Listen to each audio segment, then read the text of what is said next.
철학이란 무엇일까요?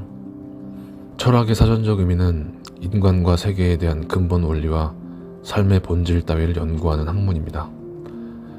철학이란 시대를 넘어서 수천 년 동안 인간이 끊임없이 고민해온 생각의 결정체입니다. 오늘날 우리의 일상생활에 거대한 영향을 미친 고 스티브 잡스는 철학을 주교시했다고 합니다.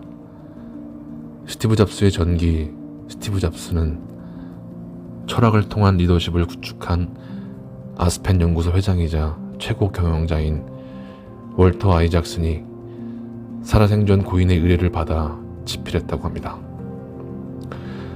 스티브 잡스는 철학을 이해할 수 있는 사람이면 리더십의 본질도 이해할 수 있으리라고 생각한 것입니다. 더욱이 그 자신이 철학을 공부한 리더였기에 기술의 힘에 인간의 통찰력을 융합해 세상을 바꿀 수 있었던 것입니다. 한국의 제도권 교육은 1+1은 2와 같이 절대적인 정답이 있다는 것을 대전제로 두고 있죠. 정답이 하나가 아니라 둘 혹은 셋도 될 수 있다는 것에 대한 학습은 거의 이루어지지 않고 있습니다. 미국 및 유럽의 여러 나라에서는 정답이 두세 개가 존재하는 문제뿐만 아니라 아예 명확한 정답이 없는 문제도 출제하고 가르친다고 합니다. 이런 말을 들으면 정답은 하나라는 교육에 익숙한 많은 사람들은 머릿속이 하얘지는 기분이 들 것입니다. 실제 사례를 보겠습니다. 나는 누구인가? 이것이 미국 하버드 대학 등 세계적 명문 대학에서 자주 출제되는 문제라고 합니다. 여러분은 이 정답이 없는 문제에 대해 어떻게 답하시겠습니까? 우리 대부분은 이렇게 딱히 답이 없는 문제를 접하면 매우 낯설어합니다. 그런데 미국이나 유럽의 학생들은 이처럼 아예 명확한 정답이 없는 철학적인 질문에 대해 훈련함으로써 철학적 사고법을 어릴 때부터 기르게 됩니다. 교육의 차이가 사회에 나와서도 사고 회로의 차이로 여실히 드러나는 것입니다. 철학이란 정답이 없는 문제에 관해 생각하는 것이라고 말할 수도 있습니다.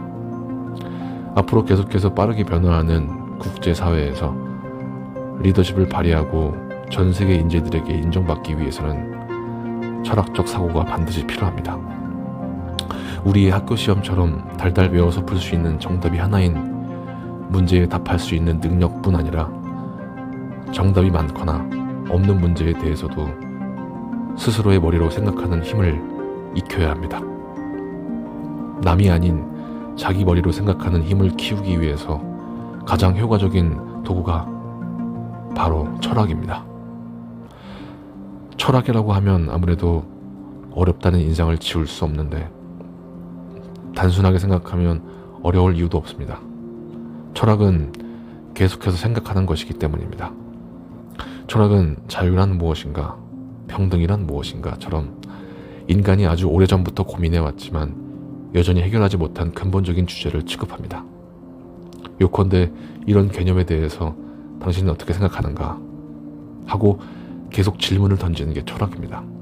다시 말해 자신에게 계속 질문하는 것이 생각하는 힘을 기르는 최고의 훈련이 되는 것입니다. 진리를 찾고자 끊임없이 생각하는 것이 철학적 사고이고 지혜를 사랑하는 것이 철학입니다. 철학은 시대를 초월한 대화의 역사입니다. 선인의 지혜를 흡수함과 동시에 주변 사람들과의 생각 차이를 확인함으로써 진리에 다가가려는 것이 철학입니다. 책을 읽는다는 것은 저자와 대화하는 것이라 할 수 있습니다. 그 중에서도 수천 년 동안 살아남은 정답이 없는 문제를 다루는 철학책을 읽으면 우리에게 사고의 힌트를 주고 자극제가 됩니다. 저자는 철학 고전을 통해 과거의 사상가들과 대화하는 게 가장 효과적이라고 말합니다. 철학자들의 사고는 매우 견고합니다. 진리를 추구하는 사고 과정에 논리성이 있고 설득력이 있습니다. 사실 그 생각은 틀린 게 아닌가 하고 시비를 걸려 해도 쉽게 허점을 발견하기 어렵습니다.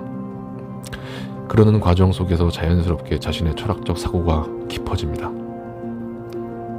현실의 대화에서도 마찬가지입니다. 유유상종이라고 자연스럽게 철학적 대화를 할 수 있는 사람들이 모이게 됩니다. 글로벌 인재들도 이렇습니다.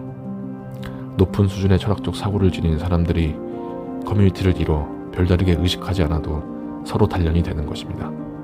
그런 상대가 비즈니스 파트너일 수도 있고 친구일 수도 있으며 학자일 수도 있고 엔지니어일 수도 있습니다.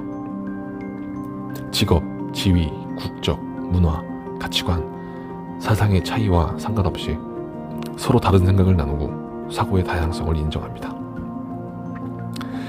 세렌디피티라는 말이 있습니다. 생각지도 못한 뜻밖의 발견, 특히 과학 분야에서 실패가 생각지도 않은 대발견으로 이어졌을 때 사용하는 단어입니다. 세렌디피티를 경험하는 것은 단순한 우연이 아닐 수 있습니다. 세렌디피티의 행운을 만나기 위해서는 지식을 의심하고 교양을 쌓아서 진리에 다가가려는 진지한 태도를 가져야 합니다. 행운의 여신의 옷자락을 잡는 사람과 그렇지 못한 사람은 이 의미를 알고 실천하는지의 차이에 달렸습니다. 이런 자세가 없으면 눈앞에 찾아온 세렌디피티를 알아보지 못해 그냥 흘려보내게 됩니다. 감사합니다.